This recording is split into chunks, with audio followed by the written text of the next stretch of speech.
एक दौर वो भी था, एक दौर ये भी है। ये कभी एक बूढ़ी माँ की कहानी है, जो सन 60 के कहानी है। मतलब ये जब सन 60 में जो है, बहुत छोटी उम्र में लेडीज़ की शादी कर दी जाती थी, तो उससे कैसे-कैसे अपनी ज़िंदगी में कठिनाइयों का सामना करना पड़ता था। तो राधे-राधे दोस्तों, मेरे चैनल पे आप सभी का बहुत-बहुत स्वागत है और बच्चों को बहुत-बहुत प्यार। तो मैं ये भी स्टोरी मेरी हकीकत है और इसमें कोई बनावटीपन नहीं है, कुछ नहीं है। ये बिल्कुल रियल कहानी मैं आपको सुना रही हूँ। तो ये एक आगरा के पास है, मैं आगरा की रहने वाली हूँ। मेरा मायका आगरा का है, तो वहाँ आगरा के पास में एक टूंडला जगह होती है। वहाँ एक गाँव में एक लेडीज़ थी, मतलब एक मतलब मेरी माँ के समान थी वो, सन 60 की बात है। तो उनकी शादी हुई 12 साल की उम्र में और उनके एक बेटा हो गया। उनका पति एक छोटा-मोटा कोई कारोबार करते थे, मतलब वो सरकारी नौकरी में नहीं थे। तो जब उनका बच्चा 3 साल का हुआ तो उनकी उम्र 16-17 साल के करीब थी, तो तभी वो विधवा हो गई। अब उस ज़माने में लोग पढ़ाते तो थे ही नहीं। अब जब पढ़ाते नहीं थे तो बच्चे के पास में कोई चारा भी नहीं होता था कि भई आगे कुछ अपना काम करके गुज़ारा। यही था कि किसी की मेहनत मज़दूरी करके ही वो बेचारी अपने बच्चों को पाल सकती थी। उस समय में यही था और इससे ज़्यादा कुछ नहीं था। तो जब उन्होंने जो है अपने मायके में मतलब ससुराल में उनको किसी ने हेल्प नहीं करी। सबको लगा कि यार अभी तो इसका बच्चा बहुत छोटा है, तो हम कब तक इसको ढोएँगे। तो वो मतलब उन्होंने इंटरेस्ट नहीं लिया कि भई कुछ भी होता रहे। तो जो उस माँ थी उसके मतलब माता-पिता ज़िंदा थे और भाई वग़ैरह थे, तो वो अपने घर पे उनको ले आए। तो उस माँ ने वहाँ मेहनत कर कर के उस बच्चे को एक अच्छी पढ़ाई दी, एक अच्छी शिक्षा दी। शिक्षा इतनी अच्छी दी कि वो एक आगरा के अंदर, आपको शायद पता होगा, एक सेंट जॉन्स डिग्री कॉलेज है, उसके अंदर वो केमिस्ट्री का लेक्चरर बन गया।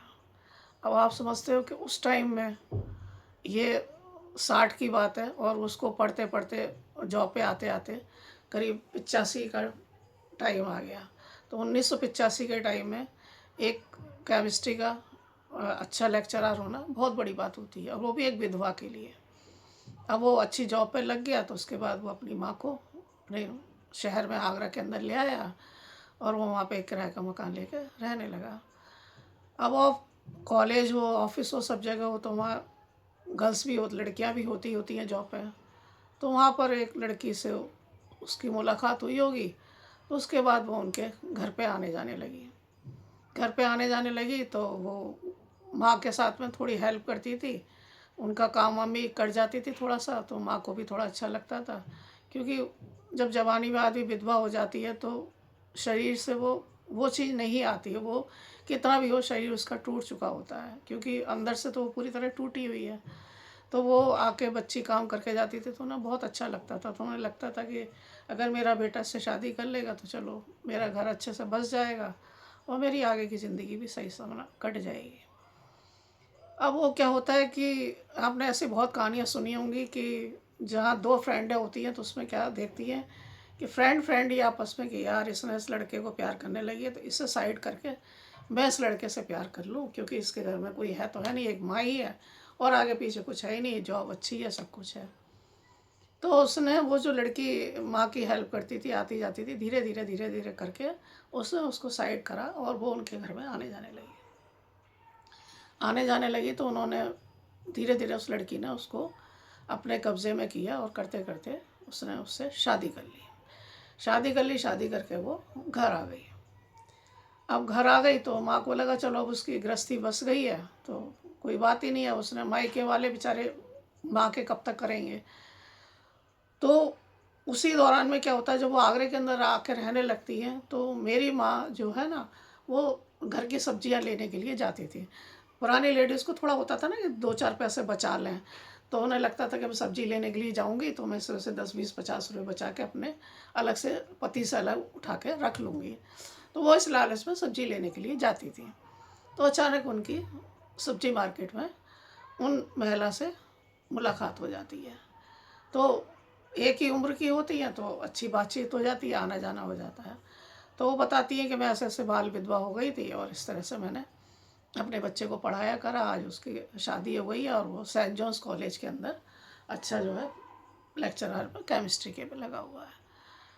ठीक ठाक सब कुछ चल रहा था, लेकिन उसे लड़की को वो सब कुछ हजम नहीं हुआ। मतलब वो एक माँ को भी नहीं देख सकी। उसे लगा कि अब इसके आगे पीछे तो कोई है ही नहीं, क्यों ना इसे नौकरानी के रूप में यूज़ किया जाए। उसने उसको क्या करा कि लड़के से धीरे धीरे धीरे धीरे माँ का बोलना चालना कम कराया। इसी दौरान में उसके 2 बच्चे हो गए। 2 बच्चे हो गए तो उसका ये था कि धीरे धीरे उसने काम करना, आज आप बर्तन साफ कर लो, फिर उसने धीरे धीरे कि आप पोछा लगा लो, फिर उसने धीरे धीरे कि आप खाना बना लो। ऐसे करते करते धीरे धीरे उसने सारा काम माँ के ऊपर डाला, क्योंकि वो भी जॉब करती थी, वो भी प्रोफेसर थी जाती थी। हालांकि जब दोनों जने जॉब करते थे तो एक किसी काम वाली को लगाया जा सकता था बर्तन पोछे के लिए। ऐसा नहीं है कि उस समय नहीं मिलते थे, उस समय भी खूब काम वालियाँ मिलती थी, क्योंकि मजबूरी है तो हर आदमी उस समय भी लगाता था और उस समय भी पेट भरने के लिए औरतें काम करती थी। लेकिन उसने सोचा जब फ्री की नौकरानी मिल रही है तो मैं क्यों लगाऊं, तो उसने जो है वो नहीं लगाई। धीरे धीरे धीरे अब वो आलम यह हो गया कि अगर वो माँ बेचारी बीमार पड़ जाती है तो उसको खाने के लिए भी नहीं देती थी, उसको दवा भी ला कर नहीं देती थी। तो मेरी माँ उधर जाती थी सब्जी लेने के लिए, तो उसका घर वहीं पड़ता था। तो मेरी माँ कभी कभी, पता होता था मेरी मम्मी को कि भाई इस टाइम वो ऑफिस के अंदर मतलब कॉलेज के अंदर गई हुई होगी, घर पे नहीं होगी, तो वो कभी कभी चली जाती। तो एक बार मेरी माँ उनके घर गई तो उनको कम से कम 104 या 105 डिग्री बुखार था और उनको होश नहीं था। और वो बुखार उनको सुबह से था जब उनकी बहू घर के अंदर थी। तो वो ऑर्डर दे के गई थी कि आप शाम तक मैं आऊँगी, तब तक ये झाड़ू पोछा बर्तन वर्तन जो भी है सब साफ़ करके रखना, बहाने बनाने की ज़रूरत नहीं है, फ्री का बैठ के खाती हो, या कोई बुखार उखार नहीं है तुम्हें। तो मेरी माँ जब वहाँ पहुँचती है तो वो रोने लगती हैं, तो वो बताती हैं ऐसे ऐसे। तो मेरी माँ थोड़ी दयालु टाइप की थी, और दयालु की बात नहीं है, देखो एक हम उम्र के साथ होता है तो अच्छे अच्छे को रोना आ जाता है। तो मेरी माँ तुरंत बाहर गई केमिस्ट्री की दुकान पे और वहाँ से वो दवा लेके आई कि भाई ऐसे ऐसे आप मुझे दवा, ऐसे बुखार है उनको और आप दवा दे दो। और वहाँ से वो बेचारी बिस्किट वगैरह चाय वगैरह बाहर से बनवा के लेके आई और उन्होंने उनको माँ खिलाया करा, तो वो 2 दिन में थोड़ा ठीक हो गई। तो आप ये देखिए कि एक माँ ने कितना संघर्ष करके उसको पढ़ाया। पढ़ाने के बाद में उसको क्या रिजल्ट मिला? कुछ नहीं मिला। मतलब ऐसा नहीं है कि अब हम कह दें कि आज की लड़कियां पढ़ रही हैं तो वो सास ससुरों के साथ में गलत कर रही हैं। ये चीज़ें बहुत पहले भी होती थी। फ़र्क इतना है कि जब सोशल मीडिया नहीं था। मैं आपको ये बिल्कुल कहानी सही सुना रही हूँ। और वो माँ मेरे घर आती जाती थी, जब भी वो बहू उनकी ऑफिस जाती थी करती थी स्कूल कॉलेज में पढ़ाने के लिए, तो वो मेरे घर भी आती थी और काफ़ी रोती थी। और मैं मतलब उनकी फिर मेरे ख्याल से 97 में डेथ हुई है। इतना लंबा टाइम उन्होंने मतलब काटा उसके साथ में, मतलब 85, उसकी शादी मेरे ख्याल से 90 के आसपास हो गई थी। 90 की नहीं, उस मेरे ख्याल से 85 की बात थी, तो 86-87 में उसकी शादी हो गई थी। और वो मेरे ख्याल से 96 या 98 के आसपास मरी है। मुझे एक्यूरेट नहीं मालूम क्योंकि मेरी शादी हो चुकी थी, तो मुझे सही नहीं मालूम, लेकिन हाँ वो मेरी शादी के काफ़ी टाइम बाद मरी थी। तो तब तक वो बेचारी एक नौकरानी बन के घर पर रही। जबकि देखा जाए तो उसने अपने बेटे के साथ में क्या गलती की थी? उसने यही तो गुनाह किया था कि उसको एक पढ़ा लिखा कर वो मज़दूर बना देती उस लड़के को, तो शायद वो अच्छे से रोटी खा लेती। लेकिन उसने एक बड़ा आदमी बना दिया, और बड़ा आदमी बनाने के बाद उसको क्या रिजल्ट मिला? ये रिजल्ट मिला कि एक नौकरानी बन के बेचारी वो रह गई। तो ये मैं उस टाइम की बात बता रही हूँ, सन 80 के टाइम में हुआ था। यानी कि वो 60 में बच्चा पैदा हुआ था, 60 के टाइम की बात है। और आज की माँओं को मैं आपको बता दूं, जो अभी केस हुआ है, कोई अलीगढ़ के पास में जो थी अनीता नाम की, वो राहुल अपने दामाद के साथ भाग गई। तो आज का टाइम है, तो वो माँ कहती है कि हाँ तो क्या हुआ, मैंने कर ली तो शादी कर ली, मैं भाग गई तो भाग गई, ठीक है मेरी बेटी थी तो ठीक है, थी तो थी। तो मतलब आप ये देखिए कि आज की माँ अपना स्वार्थ देखती है। ठीक है उन्हें, ठीक है बेटी, मतलब कोई रिश्तों की अहमियत नहीं रह गई। लेकिन उस बूढ़ी माँ ने उस टाइम अपना माँ का फ़र्ज़ कितना अदा किया था। और उस माँ के फ़र्ज़ को किसी ने मतलब देखा भी नहीं, ना किसी कोई प्लेटफार्म था जो वो बेचारी बता पाती। वो जैसी ज़िंदगी मतलब पैदा हुई वैसे ही वो बेचारी मर गई। ये तो मैं आज आपको कहानी बता रही हूँ क्योंकि वो मेरे माँ के मतलब सहेली थी, वो मेरे घर आती जाती थी, तो मैंने वो हकीकत देखी थी, तो मैं आपको बता रही हूँ। और आज की कहानी में ये है कि सब कुछ लेके भी भाग गई और उसके बाद में उसे कह दिया।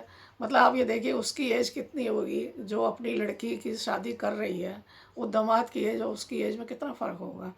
लेकिन कोई लोक लाज वाली बात है ही नहीं। कोई ठीक है कह रहा है, कहने तो क्या फ़र्क पड़ता, मुझे अपनी ज़िंदगी जीनी है ना। तो एक माँ वो थी और एक माँ ये थी। लोगों ने पूछा, मीडिया ने पूछा, तो उससे क्या जवाब दिया, हाँ तो ठीक है, आ गई, मेरा मन करा था तो मैं आ गई, थी तो बेटी ठीक है, मेरा पति है तो रह लेगा वो अपने बच्चों के साथ, मुझे क्या करना है। तो मैं आपको इस कहानी से ये बता रही हूँ कि वो ज़माना क्या था और ये ज़माना क्या है। युग वही था, कलयुग। युग तब भी कलयुग ही था, लेकिन अब जैसे जैसे कहते हैं ना परिवर्तन आता है, समय बदलता है तो परिवर्तन आता है। क्योंकि उस समय पे और लड़कियां बेचारी पढ़ती नहीं थी, ना ही सोशल मीडिया का टाइम था, ना ही लोग पढ़ने लिखने देते थे। इन लोगों को देखने के बाद में जब छोटी उम्र में विधवाएं हो जाती थी, तब लोगों ने ये सब अपने आप में बदलाव लाए कि हमें बच्चियों को अपने को सक्षम करना चाहिए। अगर वो पढ़ी लिखी होती तो बेचारी अपने बच्चों को अच्छे ढंग से पाल पाती, किसी के पास आश्रित न रहती। ये चीज़ें इसलिए ये धीरे धीरे करके समाज में बदलाव आया। अब बदलाव आया तो देखिए इतना बदलाव आया कि उसने कह दिया कि लड़की के पति से भी होने वाला पति था, ठीक है होगा, फिलहाल तो मेरा पति यहाँ, मैं उसके साथ रहूँगी। तो ज़माना देखिए कितना बदल गया कि अब इसे या तो ये कहो कि परिवर्तन कहो या कलयुग आगे बढ़ रहा है वो कहो, मतलब क्या कहो। तो मुझे मतलब वो याद आती है कि एक माँ वो थी जो बेचारी ने ज़िंदगी में जैसे मतलब पैदा हुई, अब 12-13 साल की में शादी हो गई, क्या उसको पता था, तभी वो विधवा हुई, उसको क्या पता था। उसका जीवन सारा संघर्ष में गुजर गया। ये माँ थी जो अपने पति के घर भी बढ़िया मस्त रह रही थी, सब कुछ हाथ में कारोबार था, अपना दूध वूध के पैसे वैसे लेती थी, सब कुछ ठीक ठाक था। उसके बावजूद भी दूसरे लड़के से शादी करके चली गई। तो एक ज़माना ये है और एक ज़माना वो है। तो कहानी ये है कि देखो माँ वो भी थी, माँ ये भी है, लेकिन उस माँ और इस माँ में कितना फ़र्क है। अब आप रिश्तों को क्या कह सकते हो, मतलब एक माँ बेटी का रिश्ता जितना पवित्र होता है, इतना पवित्र तो कोई भी रिश्ता नहीं होता, क्योंकि वो अपने खून से उसे सींच के पैदा करती है। तो आप बताइए, इस रिश्ते तक में पवित्रता नहीं रह गई तो पति पत्नी के रिश्ते में क्या पवित्रता रहेगी। वो तो बहुत पीछे की बात है। लड़का अलग घर का होता है, लड़की अलग घर की होती है। ये तो आपने खुद अपनी कोख से पैदा करी है, अपना आपका खून है, आपने उसे खुद सींचा है। आप उसके साथ, अब वो लड़की कैसे सोच सकती है कि मेरे होने वाले पति से मेरी माँ बात कर रही है तो वो क्या बात कर रही है, वो उसके दिमाग में शक आएगा भी नहीं। अब तो ये केस हो गया तो आगे लड़कियां थोड़ी सतर्क हो जाएंगी, लेकिन उस बच्ची के दिमाग में तो ये कहानी आई ही नहीं होगी। उसे तो लगा होगा कि मेरी माँ है तो मेरी माँ है तो भाई होने वाला पति है मेरा, तो वो तो उससे दामाद के रूप में ही तो बात कर रही होगी। उसको ये थोड़ी पता था कि भाई उसको प्रेमी प्रेमिका की कहानी चल रही है। तो मेरा मतलब क्या मतलब वही यही बता रही हूँ कि आज के टाइम में माँ बेटी के रिश्ते भी तार तार हो गए। और एक वो माँ बेटे के रिश्ते थे जो वो मर गई लेकिन अपने बेटे से सच्चाई नहीं कह सकी। एंड में तो उस माँ के बेचारी के आंखों के आंसू भी सूख गए थे, उससे रोना भी बंद कर दिया था क्योंकि उसे पता है ये रोज़ की कहानी तो मैं कहाँ रहूँ। और एक माँ ये थी जो हंसते हंसते मीडिया के सामने कह रही थी कि हाँ ठीक है कर ली तो कर ली। तो आप कृपया करके मेरे चैनल को थोड़ा सा बढ़ाने की कोशिश करिए, ज़्यादा से ज़्यादा इसको वीडियो को देखने की कोशिश करिए। तो मैं आपसे यही विनती करती हूँ कि आप मेरे चैनल को लाइक, सब्सक्राइब और शेयर करिए। धन्यवाद।